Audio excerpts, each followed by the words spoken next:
I'm a real work in progress with this. How do you bring God into every day? Gosh, it's really hard because, I mean, how I used to operate was very much like, perhaps at the start of the day, I'd have a prayer, there'd be a little time of quietness, and I'd remember, and then whoosh, you're off into the day and totally forget until a certain moment, perhaps at the end, and I thought, oh my goodness, I haven't prayed at all during the day. So there are a few different exercises that have helped me. I read a book by a guy called Frank Laubach, and it's called Letters of a Modern Mystic. And he tried to think about the Lord every minute of the day.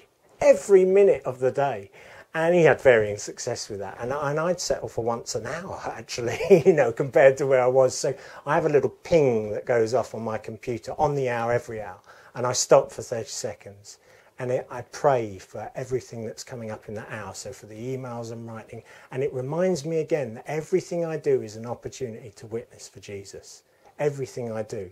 Not just with my words, you understand, but with my life. With my attitude towards things. If I'm going to make myself a coffee, why don't I offer to make someone else a coffee? It is that practical. And why don't I try and bless people? And really, I suppose the trick is, if Jesus had my life, if he had my job and my relationships and my boss, how would he live that life? And if you can just think what that would look like, then all you got to do is go do it. It's a great theory, but I'm struggling with it. And even with running and my exercise regime, I'm trying to remember that actually I can run with Jesus. I'm serious. I sound like a lunatic here, but I genuinely do try and run with Jesus, and I thank God for the ability to be able to run.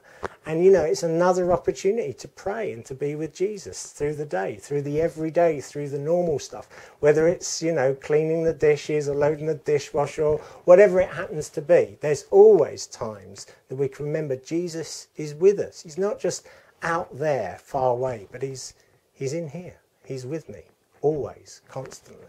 So I'm learning ways to try and work this out and to be with Jesus in his kingdom moment by moment.